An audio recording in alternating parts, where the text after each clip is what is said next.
I'm Amber Wilson, 28 years old, and I never thought I'd be writing this from a hospital bed after fighting for my life. The beeping monitors remind me I survived. But the betrayal cuts deeper than any medical instrument could. My own parents chose my sister's dog over my life, despite knowing my severe allergies could kill me. The confusion in their eyes when I stopped breathing wasn't enough to make them understand what they'd done. The letter sitting in my bag contains everything I couldn't say between gasps for air. Before I share how my own family chose a pet over my life, let me know where you're watching from. Hit subscribe if you've ever felt your family didn't have your back when it mattered most. Trust me, what happened next changed everything. Growing up in Westfield, Connecticut, I was the apple of my parents' eyes. James and Diane Wilson doted on me, their firstborn.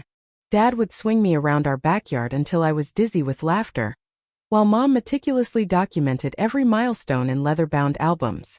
Those early years were magical: family picnics at lake compounds, holiday gatherings where I was the center of attention. My best friend Kayla invited me for a sleepover to celebrate her birthday. I was so excited to spend the night away from home for the first time.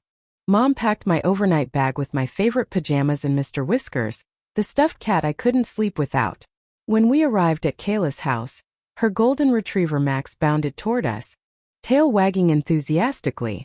Within minutes, my eyes started itching. I remember rubbing them furiously as Mrs. Parker served birthday cake. By bedtime, hives had erupted across my arms and neck.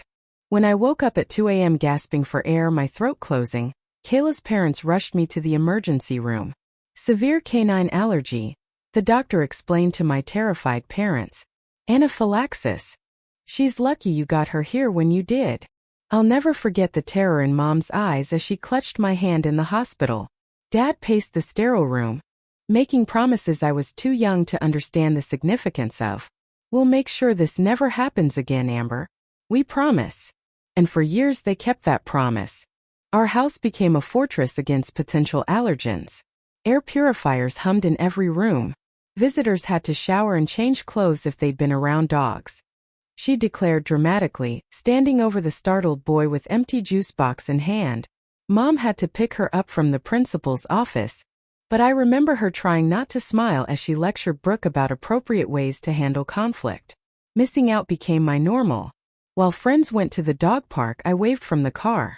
When classmates got puppies for Christmas, I smiled through my disappointment. Every year on my birthday, Brooke would ask if I wanted a pet, and I'd remind her about the exotic fish tank Dad installed in my room instead. Fish are friends too, Dad would say, tapping the glass where my clownfish Nemo. Yes, teachers created Amber protocols that sometimes made me feel protected and other times made me feel like an inconvenience. The school nurse kept a special file with my photo on it. One experimental treatment caused such severe side effects that I missed 2 weeks of 9th grade. It'll get better as you get older, specialists promised. Many children outgrow allergies. I didn't. In fact, my sensitivity increased. By 17, even being in a room where a dog had been hours earlier could trigger symptoms. The Christmas we spent at my aunt's house, Dad installed specialized air filters in our home. Mom joined allergy support groups and became an advocate at my school. They researched every vacation spot to ensure it was pet-free. They made sacrifices I was too young to fully appreciate, declining dinner invitations, changing holiday traditions, sometimes even driving separately to family gatherings so one parent could bring me home if the environment became unsafe. Brooke's protectiveness, however, began showing cracks as she entered her teen years. The first time I noticed was when she was 14 and wanted to sleep over at her friend Tiffany's house, who had 2 retrievers. "Why does everything always have to revolve around Amber's stupid allergies?" she'd shouted when Mom said she'd need to shower thoroughly before coming home. The hurt in her voice was new and stung in a way the allergies never had.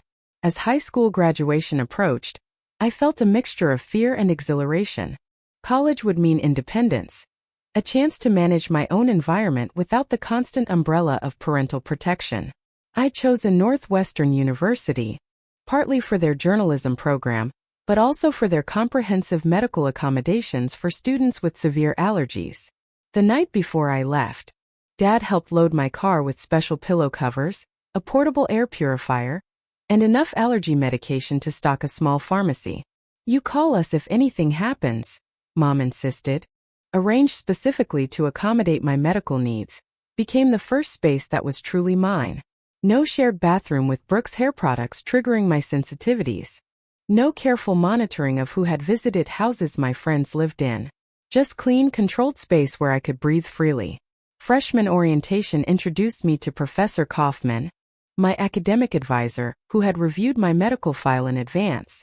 I had a roommate with severe allergies in college, he told me during our first meeting. I understand the challenges. My door is always open. That simple acknowledgement, that my condition was both serious and manageable, set the tone for my university experience. For the first time, my first published article, an investigation into food allergy protocols in campus dining, won a regional college journalism award. Classmates knew about my allergies but didn't define me by them. When study groups moved to pet-friendly coffee shops, someone would always suggest an alternative without making me feel like a burden. My roommate sophomore year, Stephanie, finding pet-free venues for hangouts and creating our own traditions when the mainstream ones weren't accessible. Who needs frat parties when we can have documentary marathons? She'd say on Friday nights when our floor emptied for events I couldn't safely attend. While I flourished, my connection home began fraying in subtle ways. Weekly calls with Mom became bi-weekly, then monthly. Dad's detailed health check-ins shortened to quick "everything okay?" exchanges. Brooke, now in high school, rarely came to the phone when I called. Spent the entire weekend talking about her friend Megan's new puppy. "He's so cute, Mom. You should see how he follows Megan everywhere. She's bringing him to the park tomorrow. Can I go?" Mom glanced at me before answering. "Of course you can, honey. Just shower when you get home." What struck me wasn't the permission, but the resentment in Brooke's eyes when Mom mentioned the shower. As if the minor inconvenience of washing dog dander from her clothes was an unfair burden. That night, I overheard them arguing in Brooke's room. "It's not fair. Jessica's having a sleepover for her birthday, and I'm the only one who can't stay because her family got a stupid Labrador. I'm tired of missing everything because of Amber." "Lower your voice," Mom hushed. "Your sister can't help her allergies. She's not even here most of the year. Why do we still have to live like she is?" The word stung more than any allergic reaction. I retreated to my room, suddenly feeling like an intruder in my childhood home. Dad started mentioning how Brooke was missing out on normal teenage experiences because of our family's pet restrictions. Mom began reminiscing about her childhood dog, showing Brooke old photos I'd never seen before. Summer after junior year, I arrived home to find Brooke's bedroom door plastered with posters of dogs. Different breeds, puppies in baskets, the works. When I raised an eyebrow, Mom quickly explained, "It's just posters, Amber. She's interested in becoming a veterinarian." The bombshell dropped during winter break my senior year. Brooke, now applying to colleges herself, casually announced at dinner, "I'm only looking at schools that allow pets in dorms." The silence that followed was deafening. Dad cleared his throat but didn't object. Mom simply asked which schools had such policies. Neither mentioned that this would effectively eliminate any chance of me visiting my sister at college. "You could always meet somewhere neutral when you want to see each other," Mom suggested, as if this was a reasonable compromise. The Chicago position offered more money and prestige, but Seattle promised something equally valuable: distance. The night before I left for Seattle, Brooke hugged me goodbye with unusual enthusiasm. "I'm glad you'll be doing your own thing," she said, with what I now recognize was relief. "Now that you're settled, maybe things around here can be normal for a while." Surely that wouldn't change just because I moved across the country. The last conversation before I drove away should have warned me. As Dad loaded my final boxes into my car, "Sometimes we have to find new balances as circumstances change," he continued cryptically. I hugged him goodbye, completely missing the warning hidden in his words. Seattle embraced me with its rain-washed streets and breathtaking mountain views. My apartment in Capitol Hill, a pet-free building by coincidence rather than necessity, became my sanctuary. The digital media company, Horizon Media, assigned me to their investigative team, recognizing my talent for detailed research and compelling narratives. "Your piece on pharmaceutical price gouging was impressive," my editor Tyler commented during my third month. You have a gift for making complex issues accessible. I thrived in the Pacific Northwest. Made friends with my neighbors Beth and Jason, who invited me hiking on weekends. Joined a local writing workshop where I developed a voice beyond journalism. For the first time, my medical condition felt like a footnote rather than the title of my story. Monthly video calls with my parents became our new normal. Mom would show me her garden progress. Dad would update me on his woodworking projects. Brooke, now in her freshman year at Ohio State, occasionally joined from her dorm room. These calls maintained our connection, but something felt increasingly off. Around month 5 in Seattle, I noticed my parents always position themselves in the same spot for our video chats, the kitchen island. A distinctive jingling sound like metal tags came from the hallway. Dad lunged for the computer so quickly he knocked over his coffee mug. Sorry about that. Butterfingers today. He laughed nervously as the screen stabilized, now showing only their faces against a blank wall. I dismissed these oddities, creating innocent explanations in my mind. Maybe they were redecorating and didn't want to show me until it was finished. Perhaps they'd taken up a noisy new hobby. I'd booked a week off for Thanksgiving, excited to sleep in my childhood bed and raid Mom's cooking. The day before my flight, a text arrived from Lisa, my mother's longtime friend who had known me since birth. Amber, call me before you fly home tomorrow. There's something you should know. My stomach dropped. Was someone sick? Had there been an accident? I called immediately, my hand shaking slightly. Lisa? What's wrong? Is everyone okay? Her hesitation spoke volumes. Everyone's fine health-wise. But there's been a change at your parents' house. I'm surprised they haven't told you. What kind of change? My mind raced through possibilities. Had they sold the house? Converted my room into Dad's workshop? Brooke moved back home after her first semester didn't go well, and she brought something with her. Lisa paused again. A dog, Amber. A golden retriever. He's been living there for nearly 2 months. The world tilted sideways. 21 years of vigilant protection, of creating a safe haven, dissolved in an instant. My throat tightened. Psychosomatic, I told myself. Just the idea of a dog couldn't trigger a reaction from thousands of miles away.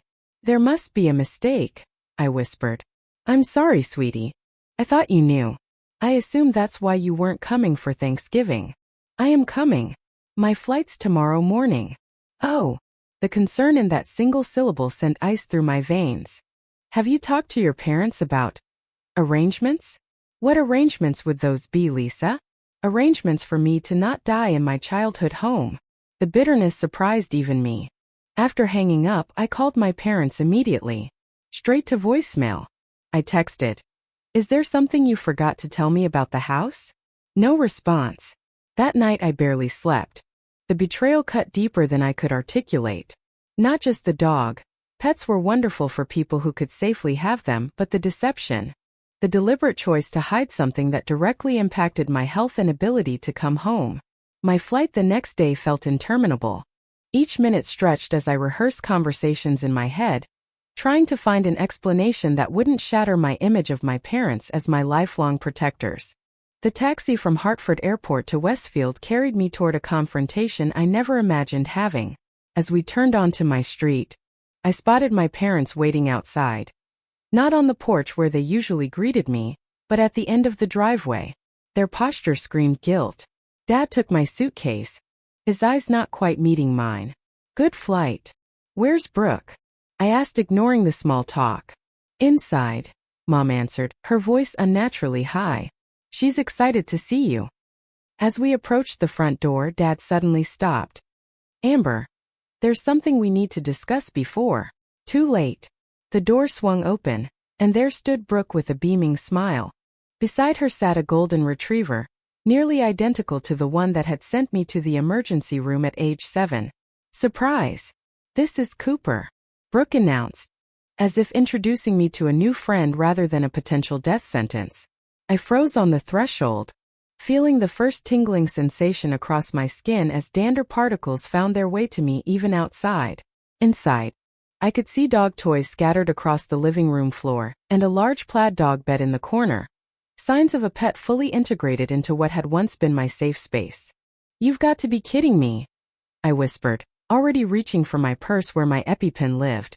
My throat began closing within seconds of Cooper's appearance.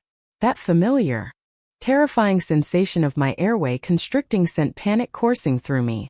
I fumbled through my purse, fingers desperately searching for the EpiPen as hives erupted across my neck and arms. "Get that dog away from her," Dad shouted, finally recognizing the severity of the situation. Brooke rolled her eyes but pulled Cooper back inside. "You're overreacting as usual.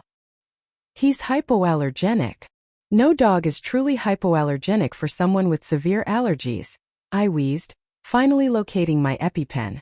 My hand shook so badly that Dad had to help me remove the cap and administer the injection into my thigh. The epinephrine worked quickly, opening my airway enough to breathe, but the reaction had already taken hold. My eyes swelled and hives spread across my body like wildfire. "We need to get her to the hospital," Dad said, his face pale with realization. Mom grabbed her purse while Brooke stayed inside with Cooper. As Dad helped me to the car, I caught a glimpse of my sister through the window. Her expression more annoyed than concerned as she petted the golden retriever's head. The drive to Westfield Memorial was tense and silent. I sat in the back seat. "Before or after I unpacked in a house that could kill me?" "We meant to call you," Mom said weakly. "Things just got complicated." The emergency room admitted me immediately. The doctor emphasized, looking directly at them. "With her history, any exposure is extremely dangerous." While I received treatment, my parents sat in uncomfortable plastic chairs beside my bed. "The therapist suggested an emotional support animal," Dad continued. "When Brooke found Cooper at the rescue, she seemed happier than she had in months." "So you decided her happiness was worth risking my life?" My voice came out raspy from the inflammation. "We thought we could manage it," Mom insisted. "We converted the basement into an apartment for Brooke and Cooper. We bought air purifiers, special vacuum cleaners.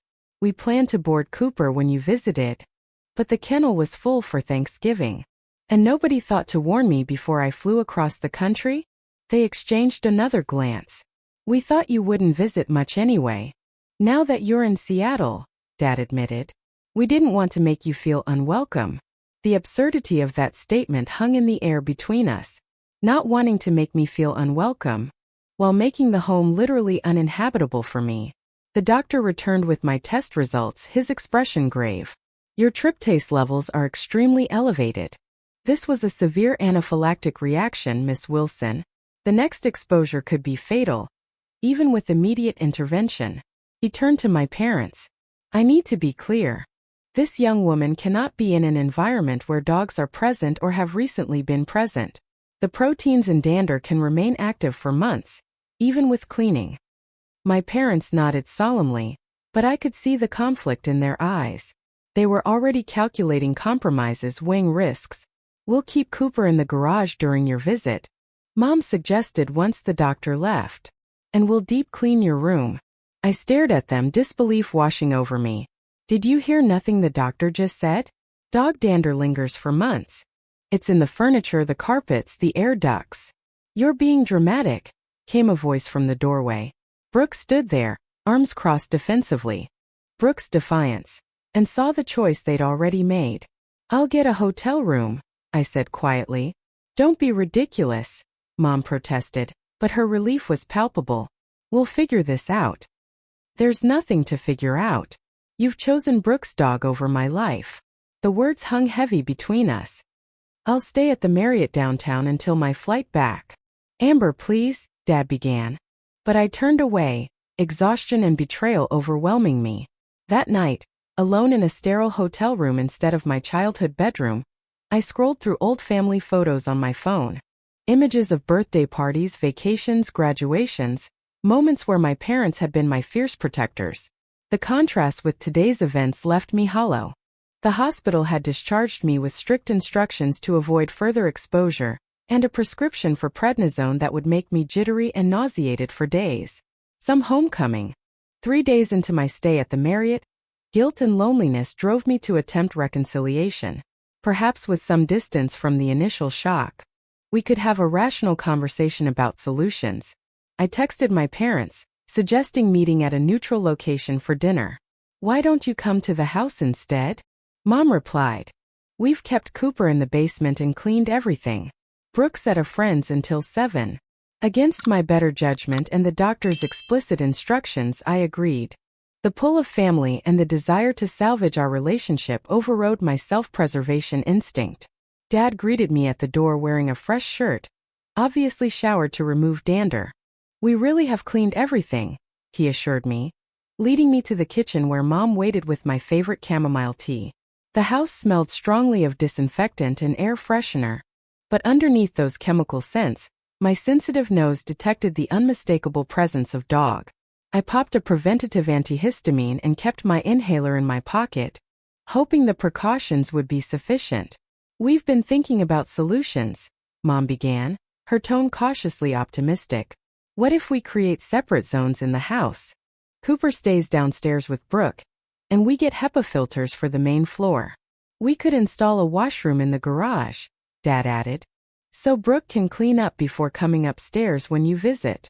Their proposals might have seemed reasonable to anyone else, but they reflected a fundamental misunderstanding of my condition. Allergens don't respect imaginary boundaries. They circulate through ventilation systems, cling to clothing, and transfer on contact. That won't work, I explained. You're reacting already?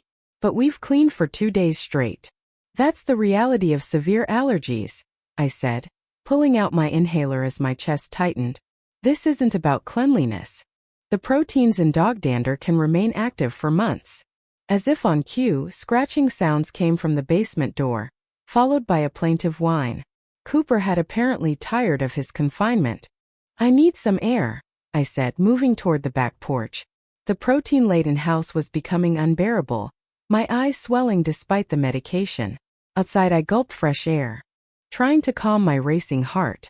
Through the kitchen window, I could see my parents in heated discussion, gesturing toward the basement and then toward me. The back door opened and Brooke emerged. She'd arrived home early, and her expression held none of the conciliatory tone my parents had attempted. This is ridiculous, she announced without preamble. Everything has revolved around Amber's needs. Amber's safety. Amber's comfort. What about my needs? Brooke, Dad warned, joining us on the porch. No, I'm done pretending, my sister continued. She moves across the country, barely calls, then expects everything to stay exactly the same for her occasional visits. Meanwhile, I'm here every day. Cooper helps my anxiety. He makes me feel safe when I can't get out of bed. But that doesn't matter because Saint Amber might get the sniffles. Anaphylaxis isn't the sniffles, I said quietly, too exhausted to match her volume. It can kill me. You're being dramatic, Brooke scoffed. You've got medicine. You've got your EpiPen. People with allergies live normal lives all the time. Mom appeared behind Dad, her expression torn between her daughters. The moment crystallized everything. Brooke, defiant and present. My parents, conflicted but clearly leaning toward the path of least resistance. And me literally struggling to breathe in what had once been my sanctuary. I should go, I said, gathering my purse. The tightness in my chest warned that staying would only escalate my symptoms. Amber, please, Mom began, but I cut her off. You've made your choice clear. I'm not welcome in this house anymore. Tears stung my already irritated eyes. 21 years of protection, and you threw it away without even the courtesy of a warning. That's not fair, Dad protested weakly. Fair? I laughed bitterly. Was it fair to let me fly 3,000 miles to a house that could kill me? Was it fair to hide Cooper for months during our calls?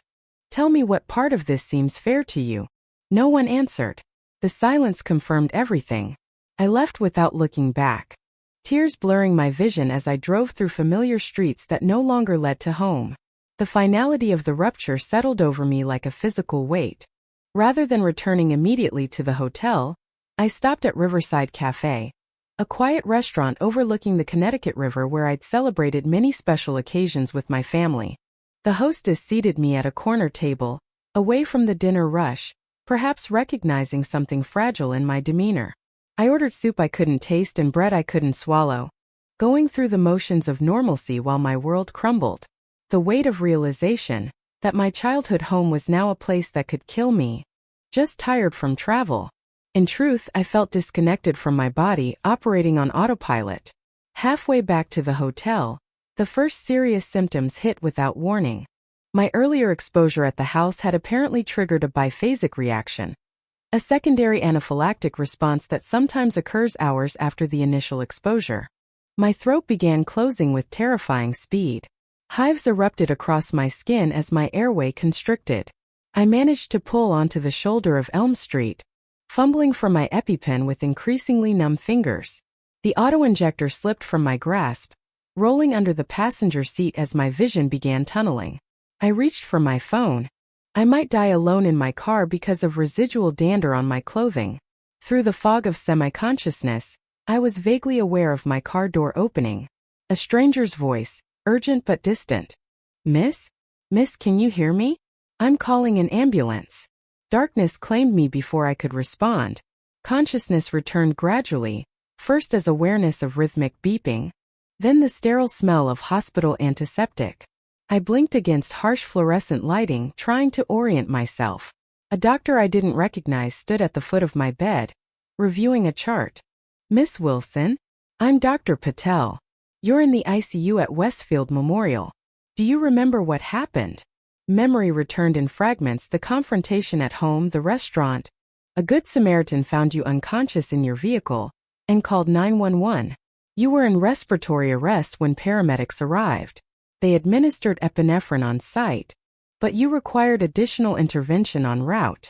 The clinical description couldn't capture the terror of the experience, but the message was clear. I had nearly died. A complicated emotion surged through me, longing for the comfort of my parents tempered by the fresh wound of betrayal. Before I could sort through these feelings, the doctor delivered the most sobering news. Miss Wilson, I've reviewed your medical history and consulted with your allergist in Seattle. I need to be absolutely clear. Your sensitivity to canine allergens has reached a critical threshold. Your next exposure could be fatal even with immediate medical intervention. Your bronchial tissue shows significant scarring from repeated inflammatory responses, which increases your vulnerability to respiratory failure. The gravity of his words settled over me. This wasn't just about uncomfortable symptoms or inconvenience. It was quite literally life or death. You cannot return to an environment where dogs are present or have recently been present. Dr. Patel continued. Even with medication, the risk is simply too high. I nodded, a single tear tracking down my cheek. The medical confirmation of what I already knew. My childhood home was now forbidden territory. An hour later, my parents arrived, looking haggard and guilt-stricken. Mom's eyes were red-rimmed from crying, and Dad's normally perfect posture had collapsed into a worried slouch. The doctor called us, Mom said, hesitantly approaching my bedside. He said you almost died. I did. I confirmed, too exhausted for cushioning. Biphasic reaction from the exposure at the house. Dad sank into the visitor's chair, his face ashen. Amber. A heavy silence filled the room as the implications settled. Mom twisted her wedding ring anxiously, a nervous habit she'd had for as long as I could remember. Maybe we could find another solution, she suggested weakly. Perhaps Cooper could stay with Lisa during your visits. The suggestion revealed how little they still understood. Dog dander remains active for months, Mom. Even if Cooper left temporarily, the house would still be dangerous for me. And more importantly, I paused, gathering courage for the hardest part. More importantly, you made this decision without me. You chose Brooke's want for a pet over my need for safety. That choice tells me everything. That's not fair, Dad protested, but without conviction. Brooke was struggling. The therapist said. I understand Brooke needed support, I said. What I don't understand is why you hid it from me for months. Why you let me fly across the country without warning me. Why you're still trying to minimize a condition that just put me in the ICU. Neither had an answer for that. A nurse entered to check my vitals, her presence a temporary reprieve from the tension. After she left, I noticed my parents exchanging meaningful glances. Their silent communication that had once made me feel secure as a child now excluded me entirely. We should let you rest, Mom finally said. We'll talk more tomorrow when you're stronger. As they gathered their coats, Dad turned back with forced brightness. We'll help you move your things to the hotel tomorrow. Make sure you're comfortable there until your flight. Their retreat felt symbolic, backing away from the hard conversation, from accountability, from the reality of our fractured family. Once alone, I stared at the ceiling, processing all that had happened. Not just today's medical emergency, but the months of deception leading up to it. I thought about all the sacrifices my parents had made when I was growing up, the birthday parties at allergen-free venues, the family vacations carefully researched for accommodations, the countless doctor appointments and experimental treatments. For over 20 years they had built a fortress around me, only to dismantle it the moment I moved away. Around midnight, she studied me for a moment, then sat in the visitor's chair. I overheard some of your conversation earlier. I hope you don't mind me saying, but I've been a nurse for 30 years, and I've seen too many people minimize allergies. They think it's just inconvenient, not understanding it can be deadly. Exactly, I said, grateful for the validation. My grandson has severe peanut allergies, she continued. My daughter had to fight her ex-husband in court to keep peanut products out of his house during visitation. People don't understand until they see someone they love unable to breathe. Her words crystallized something for me. Perhaps my family never truly believed the severity because I'd always been protected. The fortress they built had worked so well that they never witnessed the worst possibilities until today. What happened with your grandson? I asked. My daughter won the court case. Her ex complained about his rights being violated, but the judge asked him what was more important, his peanut butter sandwiches or his son's life. Margaret smiled grimly. Sometimes people need that stark choice laid out for them. After she left, I lay awake considering her words. The stark choice. My family had made theirs, perhaps without fully understanding the implications. Now I needed to make mine. I reached for my phone and opened my email. With shaking fingers, I composed a message to my editor at Horizon Media, explaining the family emergency and requesting a week of remote work to sort out my affairs. Then I drafted a resignation letter, effective in 2 weeks. Next, I researched apartments in Colorado, a state known for clean air and outdoor living, far from Seattle's dampness and Connecticut's memories. By dawn, I had a short list of potential cities and job prospects.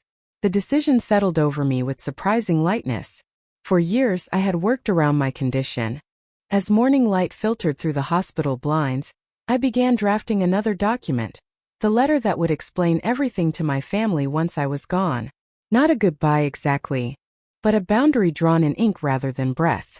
I was discharged from the hospital the following afternoon with strict instructions to avoid any potential allergen exposure. Dear Patel provided a detailed letter explaining the severity of my condition for airline staff, ensuring I could board early to check for potential contaminants. My parents arrived to drive me to the hotel, their offers of help sounding hollow after everything that had transpired. We've moved your suitcase to the Marriott, Mom said. But I nodded acknowledgement. Thank you. The drive to the hotel was silent, heavy with unspoken recriminations and apologies. Dad attempted small talk about the unseasonably warm weather, his voice unnaturally bright. Mom commented on holiday decorations appearing around town. I responded with monosyllables, too exhausted for pretense. At the hotel they followed me to my room, lingering awkwardly as I settled in. Can we bring you anything? Mom asked. Food? More clothes? I'm fine, I said automatically, the polite response overriding my true feelings. Your flight isn't until Sunday, Dad noted. Maybe tomorrow we could have lunch somewhere? Just the three of us. The invitation revealed how little they still understood. Even after my hospitalization, they were suggesting half measures and compromises rather than acknowledging the fundamental breach. I don't think that's a good idea, I said quietly. I need some time to process everything. Their disappointment was palpable, but neither pushed further. They left with promises to check on me later, their departure leaving a hollow space that echoed with 28 years of history. Alone in the anonymous hotel room, I opened my laptop and continued the plans I'd begun in the hospital. I finalized arrangements for a short-term rental in Boulder, Colorado, starting December 1st. I accepted a remote position with a digital media company based in Denver, Leveraging connections from a journalism conference I'd attended months earlier, I contacted my landlord in Seattle, arranging for a friend to pack my belongings and place them in storage until I could retrieve them. One by one, I dismantled my Seattle life and prepared for a fresh start somewhere clean and new. That evening, my parents texted that they'd like to bring dinner to the hotel. I declined, citing fatigue. In truth, I couldn't bear another conversation filled with half apologies and impractical solutions. Brooke never reached out at all. The next morning, I met with a local attorney to update my advance medical directive, explicitly stating my allergy protocols and removing my parents as medical proxies. The efficiency of my exodus surprised even me, as if some part of me had been preparing for this rupture all along. The most difficult task remained: writing the letter. I'd begun it multiple times, sitting by the hotel window watching early snow flurries dance across the parking lot. I found the words, "Dear Mom, Dad, and Brooke, by the time you read this, I will be on my way to my new home in Colorado. I've accepted a position there and arranged for all my belongings to be shipped from Seattle. I want to be clear. This isn't an impulsive decision made in anger. It's a necessary choice for my survival, both physical and emotional. For 28 years, I believed our family motto was, all for one and one for all. I thought my safety was a priority not because I was special but because that's what families do, they protect each other. The decision to bring Cooper into our home, without warning me, wasn't just about a dog. It was a fundamental statement about my place in this family. It told me that my literal ability to breathe safely was less important than Brooke's desire for companionship. It told me that my childhood home, the one place I should always be safe, was no longer accessible to me. I understand Brooke needed support during a difficult time. The choice to let me fly across the country without warning me about a potentially fatal situation waiting at home. The doctor was clear. My next severe reaction could be fatal even with immediate medical intervention. This isn't melodrama or exaggeration. It's medical fact. By bringing a dog into our home, you transformed it from my sanctuary into a place that could kill me. I don't hate Cooper. I don't even blame him. He's an innocent animal providing comfort to Brooke, and that's valuable. What I cannot accept is that his presence was prioritized over my life, and that this decision was made behind my back. I've spent my entire life accommodating my condition, missing events, taking medications with difficult side effects, carrying EpiPens everywhere, researching every restaurant before dining out. I've never used my allergies to control others or seek special treatment. I've only asked for the basic consideration of not being exposed to allergens that could kill me. I need time and space to rebuild my sense of security. I don't know what our relationship will look like moving forward, but I know it cannot be what it was. Trust, once broken in such a fundamental way, doesn't easily mend. If you wish to contact me, please do so by email for now. I'll need time before I'm ready for calls or visits. I love you all. But love isn't enough when safety and trust are compromised. Amber. I sealed the letter in an envelope, not trusting myself to reread it without wavering. Rather than delivering it directly, I contacted Lisa, my mother's friend who had warned me about Cooper in the first place. Would you give this to my parents after I leave? I asked when we met for coffee Saturday morning. I don't want a dramatic goodbye scene. Lisa took the envelope, her expression solemn. They're going to be devastated, you know. I'm already devastated, I replied simply. She nodded. Sunday morning, I checked out of the hotel and took a taxi to the airport 3 hours early, unwilling to risk a last-minute encounter with my family. As the plane lifted off from Connecticut soil, I watched my hometown disappear beneath clouds, feeling both grief and liberation in equal measure. Boulder welcomed me with crystalline air and mountain vistas that took my breath away in the best possible way. Locating the nearest hospital, connecting with a local allergist who specialized in severe cases like mine. I joined a hiking group that met weekends to explore mountain trails, gradually building a social circle that didn't carry the weight of my history. The holidays passed quietly. My parents sent tentative texts which I answered briefly but kindly. Brooke remained silent. I sent gift cards rather than physical presents, still uncertain about potential cross-contamination from their home. By January, I'd found a permanent apartment and settled into my remote position with the Denver Media Company. My new allergist suggested an experimental treatment showing promise for severe cases, and for the first time in years, I felt cautiously optimistic about my medical future. The space and distance provided clarity I couldn't have found in the emotional maelstrom of those November days. My family had failed me, yes, but they were also human, flawed, contradictory, capable of both great love and hurtful mistakes. 1 year after my hasty departure from Connecticut, Lisa visited Boulder during a business trip. Over dinner, she updated me on my family. "Your parents read your letter," she said. "They cried for days. They still don't fully understand, but they're trying to." "And Brooke?" I asked, surprising myself with how much I cared about the answer. Lisa smiled wryly. "Life has a way of teaching lessons we refuse to learn otherwise. Cooper developed severe behavioral issues, separation anxiety, destructive tendencies. The therapist suggested he might do better with a family that could provide more consistent training and exercise." The irony wasn't lost on me. After all the pain and division, Cooper had ultimately left anyway. "Have they tried to contact you about it?" Lisa asked. "No," I said quietly. "But maybe that's for the best right now. We all need to heal in our own ways." As I walked Lisa to her hotel that evening, I considered the question seriously. "I'm at peace," I answered finally. "I've learned that family isn't always who we expect them to be. And sometimes walking away is the strongest form of self-love. My worth isn't tied to others' validation." Back in my apartment, I opened my laptop to find an email from Mom. The first direct communication in months not related to logistics or holidays. The subject line read simply, "When you're ready." I didn't open it immediately.